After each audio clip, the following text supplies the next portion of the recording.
I didn't expect to spend New Year's Eve this way, alone, surrounded by half-packed bags, with a dog staring at me like he knows I'm about to leave. A few hours ago, I thought my life was fine. Not perfect, but fine. I had plans to stay in, watch some cheesy countdown show, and share a quiet moment with my wife as we rang in another year together. Instead, I'm sitting here wondering how I let myself get fooled again. The thing is, I've always been a bit cautious in relationships. Some people might call it paranoia, but I think it's just the result of experience. I've been burned before. I've had girlfriends cheat on me, and not just the one-night stand kind of cheating.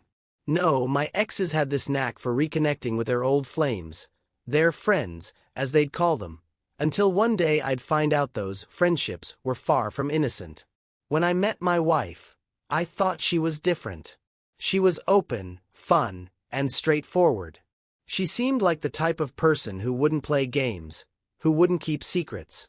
We clicked in a way that made me feel safe for the first time in years. She knew about my past and even told me, "I'm not like that." I'd never do that to someone. I wanted to believe her. I needed to believe her. But last year, I got my first real taste of doubt. Her ex, let's call him Jake, was in town, and suddenly, she wasn't acting like herself. She was distracted, almost jittery. She mentioned running into him by accident at a coffee shop, and when I asked if they'd talked, she said they had a quick, awkward conversation. That should have been the end of it, but it wasn't. Over the next few weeks, she was distant. She'd brush off my questions about how she was feeling or change the subject when I brought up Jake. I couldn't put my finger on it, but something about the whole situation didn't feel right. Eventually, I asked her point-blank if she missed him, not in an accusatory way, just to understand what was going on in her head. She denied it, of course, but her face told a different story. There was this flicker of hesitation, this tiny crack in her usual confident demeanor. She said, "We were friends for a long time before we dated. I think I'm just grieving the friendship we lost." I wanted to believe her, so I let it go. But the unease lingered. I suggested we try couples therapy to work on communicating better, but she wasn't interested. "We're fine," she said. "You're just overthinking things."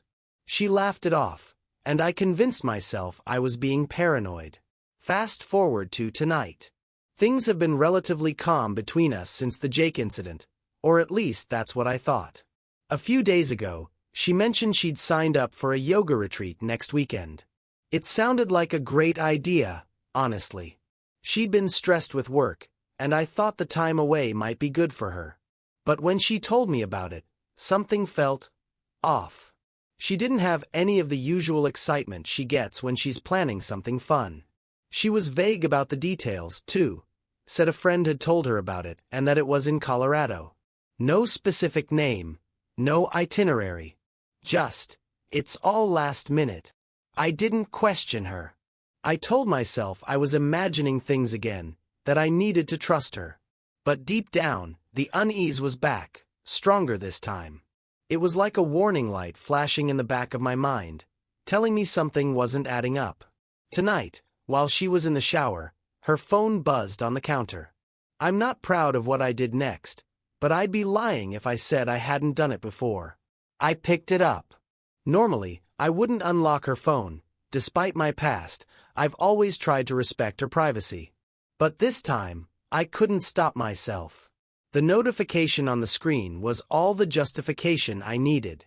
It was a message from someone named Mark. The preview read, *, can't wait to finally see you this weekend. Safe travels. *. My hands weren't shaking. My breath didn't catch. It was like everything inside me went cold. I unlocked the phone and opened the conversation. What I saw confirmed every fear I'd been trying to push down for the past year. The thread was long, dating back weeks. They'd been planning to meet up for a while now. She'd told him she'd come up with an excuse to get away, that she'd make it work so they could have some time together. And there it was, her yoga retreat. A complete fabrication. Mark wasn't just some random guy, either. From what I could piece together, They'd known each other for a while. Maybe it was before she met me. Maybe it wasn't. Either way, the tone of their messages left no room for interpretation. She wasn't just catching up with an old friend. She wasn't just being polite. This was an affair. I sat there staring at the screen, not even sure what to feel. Part of me wanted to storm into the bathroom and demand answers right then and there. Another part of me wanted to laugh at the absurdity of it all, how I'd let myself believe this time would be different. But most of all, I felt this strange, calm clarity. I knew, without a doubt, that my marriage was over. I hadn't even confronted her yet, but in that moment, it didn't matter. The trust was gone, shattered beyond repair. And as much as I hated the idea of walking away from the life we'd built together, I knew I couldn't stay with someone who would betray me like this. I took a deep breath, put the phone down, and waited for her to come out of the shower. This wasn't going to end quietly, but it was going to end. When she came out of the shower, I was sitting at the kitchen table with her phone in front of me. The steam from the bathroom followed her into the room, and she was humming some random song like it was just another night. She didn't even notice the shift in the air until I spoke. "Who's Mark?" I asked, my tone calm but firm. She froze mid-step, towel in one hand, her hair still dripping. Her eyes darted to her phone on the table, and I could see the panic ripple across her face. It wasn't just surprise. It was fear. "What are you talking about?" she asked, trying to sound casual, but her voice wavered. "I'm talking about this," I said, pushing the phone toward her. "The messages. The ones where you're planning to meet him this weekend. The ones where you lied about a yoga retreat." Her face went pale. For a moment, I thought she might deny it, try to spin some ridiculous story about how it wasn't what it looked like. But she didn't. Instead, she sat down across from me, her hands clasped tightly together, and let out a shaky breath. "Okay," she said quietly. "Let me explain." "Explain what?" I asked, my voice steady. "Explain how you've been sneaking around behind my back. Explain how you've been planning a trip with another man while lying to my face. Go ahead. I'd love to hear this explanation." She flinched at the bluntness of my words but didn't look away. "It's not what you think," she started, but I cut her off. "Then tell me what it is," I said, leaning back in my chair. "Because from where I'm sitting, it looks exactly like what I think it is. An affair. Emotional, physical. I don't care which. It's betrayal either way." Her composure cracked then, and she buried her face in her hands. "I didn't mean for it to get this far," she mumbled, her voice muffled. I felt so alone, and he was there. Alone." I repeated, my voice rising slightly. "You felt alone. I'm your husband. I'm right here. You could have talked to me, but instead, you chose this? Him." She looked up, her eyes glistening with unshed tears. "You don't understand. Ever since we got married, it's like you've been waiting for me to screw up. You're always watching, always suspicious. I felt like I couldn't breathe. So you decided to prove me right?" I shot back. "Because if I'm already suspicious, why not just give me a reason, right? That's what you're saying." "It wasn't like that," she snapped, her voice breaking. "I needed someone to talk to, someone who didn't see me as the bad guy. And yes, it went too far, but I didn't mean for it to. I needed to feel like someone cared." I stared at her, trying to process what she was saying. "You needed to feel like someone cared?" "I cared. I've always cared. But apparently, that wasn't enough for you." "Why Mark?" I finally asked. "How do you even know him?" She hesitated, then sighed. "We met a couple of years ago. Before I met you. He was someone I used to talk to. It wasn't serious back then, but we stayed in touch. And when things got hard between us." "When did things get hard?" I interrupted. "You mean when I suggested therapy? When I tried to help us communicate better? Was that hard for you?" She didn't answer, which was an answer in itself. I shook my head, a bitter laugh escaping my lips. You've got some nerve, you know that? Blaming this on me. Blaming this on us. Like you had no choice but to run to him. Do you even hear yourself? I'm not blaming you, she said softly. I know I screwed up. I didn't know how to fix it. I didn't know how to make you see me differently. See you differently? I repeated, my voice filled with disbelief. You're the one who changed how I see you. Not me. You lied. You cheated. That's on you, not me. She didn't argue. She just sat there, staring at her hands like she didn't know what to say next. I stood up, the chair scraping loudly against the floor. This marriage might only be 6 months old, but you've already managed to destroy it. Congratulations. She flinched at my words but didn't try to stop me as I walked out of the room. I went straight to the bedroom, grabbed my suitcase, and started packing. The whole time, I kept waiting for her to come after me, to say something, anything, to make me reconsider. But she didn't. When I came back out, she was still sitting at the table, staring at her phone like it might hold the answers she was looking for. She didn't even look up as I set the suitcase by the door. I'll be gone by morning, I said, my voice cold. I'll send someone to pick up the rest of my things later. She nodded, her shoulders slumping, but still didn't say a word. I walked over to the couch, sat down, and stared at the dog curled up in his bed. He lifted his head, his big brown eyes full of confusion, and for the first time that night, I felt a pang of regret, not for her but for him. He didn't deserve this chaos. None of us did.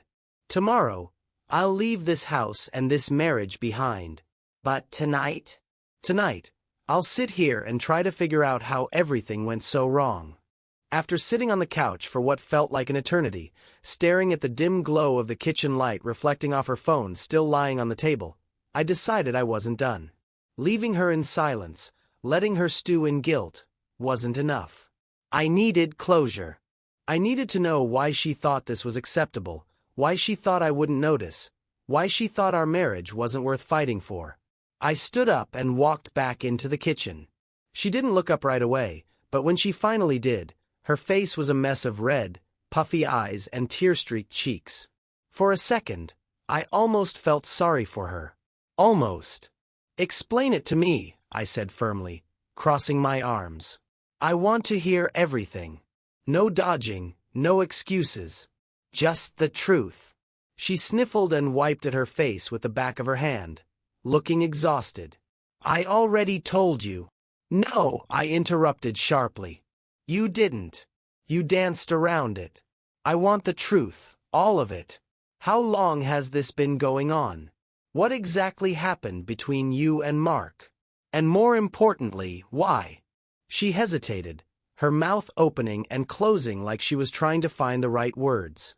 Finally, she sighed and leaned back in her chair, looking up at the ceiling as if it might provide some kind of divine inspiration.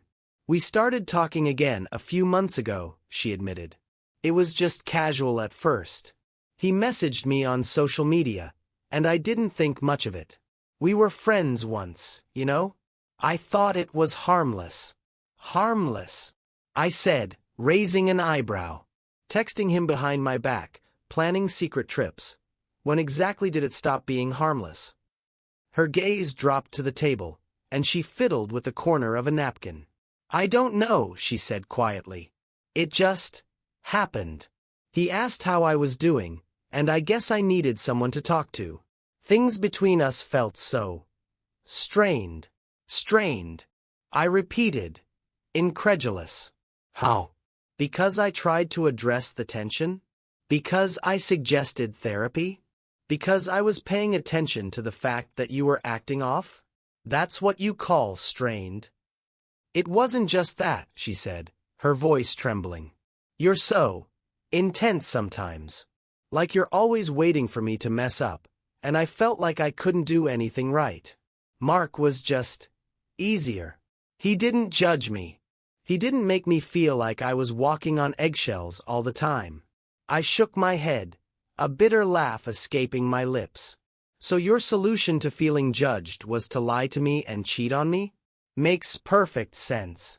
I didn't cheat, she blurted out, her voice suddenly defensive. We didn't even. Stop, I said, cutting her off. Don't insult me by trying to redefine what cheating is. You lied. You planned to meet him behind my back. You hid it. Whether you've slept with him or not doesn't change the fact that you betrayed me. Her mouth snapped shut, and for a moment, the only sound in the room was the faint hum of the refrigerator. She looked down at her hands, twisting them together, and whispered, I didn't mean to hurt you. But you did, I said, my voice steady. You made choices. You could have come to me. You could have talked to me about how you were feeling. But instead, you chose him. You chose lies. And now, here we are. She looked up at me then, her eyes pleading. I don't know why I did it. I wish I could take it back. I wish I could fix this. I stared at her, my jaw tightening.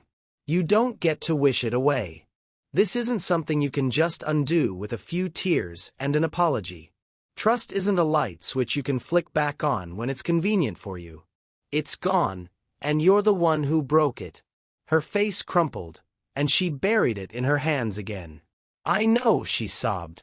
I know I messed up. I don't know how to fix it, but I'll do anything. Please, just tell me what to do. I took a deep breath, my resolve hardening. What you do is your choice. But as far as I'm concerned, this marriage is over. She froze, her hands still covering her face. Slowly, she looked up at me, her expression one of utter devastation. No, she whispered.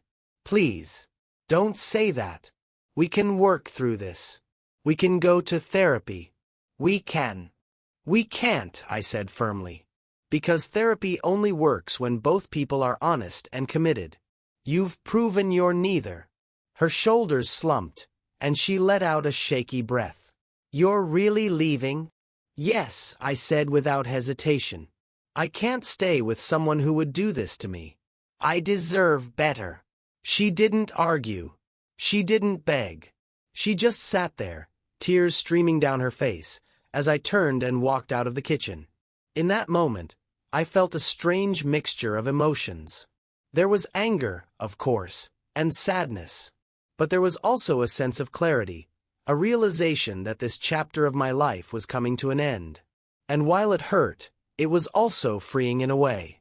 Tomorrow, I'll walk out the door and leave this house, and this marriage, behind. But for now, I'll sit here with the dog, letting the silence settle around me like a heavy blanket, and try to prepare myself for whatever comes next. The house was quiet after our confrontation, but it wasn't a peaceful kind of quiet. It was the kind of silence that felt heavy, pressing down on everything around me. The dog had curled up beside me on the couch, his steady breathing the only sign of normalcy in a night that had turned my world upside down.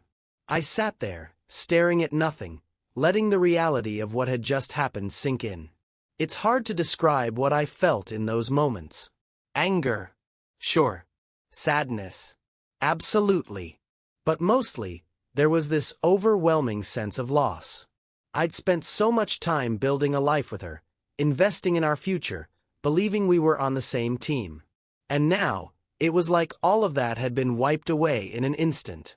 The hardest part wasn't the betrayal itself. It was the realization that this wasn't just about her and Mark. It was about everything leading up to this moment. Every time I'd tried to address the distance between us, every time I'd suggested therapy, every time I'd asked her if something was wrong. I'd been trying to fix a marriage she wasn't even fully committed to, and I hadn't seen it until now. I thought back to all the little things that hadn't added up over the past year. The way she'd dismissed my concerns about her ex.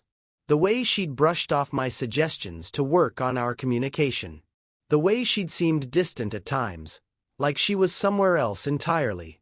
I'd chalked it up to normal relationship struggles, convinced myself we could work through it. But now, I couldn't help but wonder if I'd been blind to the warning signs all along. There was a part of me that wanted to blame myself. Maybe I'd been too cautious, too paranoid because of my past. Maybe my insecurities had pushed her away, made her feel like she couldn't be honest with me. But then I reminded myself that her actions weren't my fault. I'd done everything I could to be a good husband. I'd been open about my feelings, tried to create a space where we could talk about anything. If she chose to lie and betray my trust, that was on her, not me. As the hours passed, I cycled through a whirlwind of emotions. There were moments when I felt a surge of anger, thinking about all the ways she'd deceived me. There were moments when I felt a deep sadness, mourning the future we'd planned together. And then there were moments of clarity, where I could see the situation for what it was. A relationship that had been broken long before tonight. At some point, I realized I couldn't stay in that house any longer. The memories were suffocating me. The laughter we'd shared in the living room, the quiet mornings in the kitchen, the plans we'd made for the future. It all felt hollow now, tainted by her betrayal. I stood up, grabbed my suitcase, and headed for the door. The dog followed me, his tail wagging hesitantly, as if he could sense that something was wrong. I knelt down and scratched behind his ears, feeling a lump rise in my throat. "You take care of her, okay?" I whispered. "She's going to need you." He licked my hand, and for a moment, I felt like he understood. Leaving him behind was almost as hard as leaving her, but I knew it was the right thing to do. He belonged with her, and I couldn't take that away from either of them. When I stepped outside, the cold night air hit me like a slap in the face. It was quiet, the kind of quiet that only happens in the middle of the night when the rest of the world is asleep. I stood there for a moment, taking it all in, before walking to my car and loading my suitcase into the trunk. As I sat behind the wheel, staring at the empty road ahead, I felt a strange mix of emotions. There was sadness, of course. A deep, aching sadness that felt like it would never go away. But there was also a flicker of something else. Strength. Clarity. The realization that this wasn't the end of my story, just the end of a chapter. I didn't know what the future held, but I knew one thing for certain. I wasn't going to let this break me. I'd been through heartbreak before, and I'd come out the other side stronger. This time would be no different. As I drove away, leaving behind the house that had once felt like a home, I made a promise to myself. I promised that I would take the time to heal, to rebuild, to figure out what I wanted for my life. And I promised that I wouldn't let this experience define me.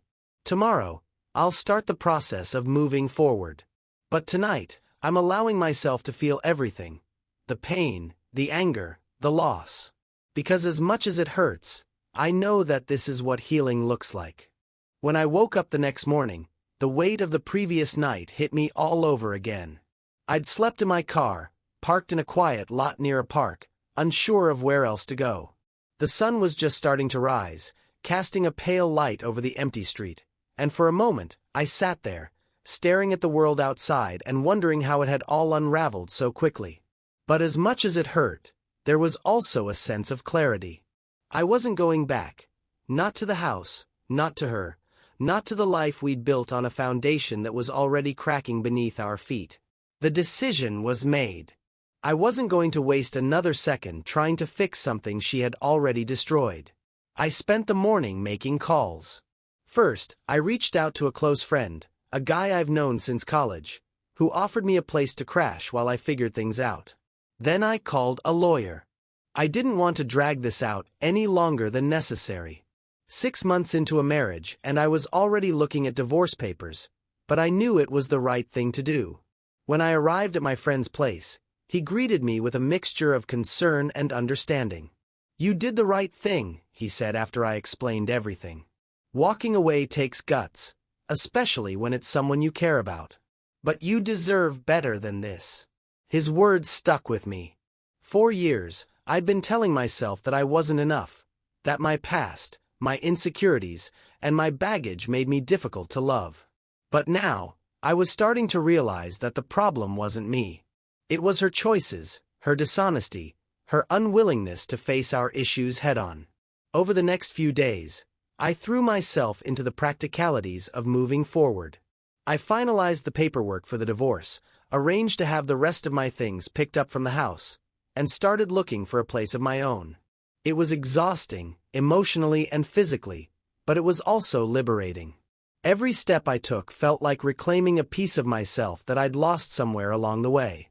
But the emotional journey wasn't as straightforward. There were moments when the sadness hit me like a tidal wave, when I thought about the life we'd planned, the promises we'd made, and the love I thought we shared. There were nights when I lay awake, replaying our conversations in my head, trying to figure out where it all went wrong. And then there were moments of anger at her for betraying me, at Mark for stepping into a marriage that wasn't his to ruin, and even at myself for not seeing the signs sooner. But that anger eventually gave way to something else. Acceptance. I realized that holding on to resentment wouldn't help me heal. It wouldn't undo the past or change what had happened.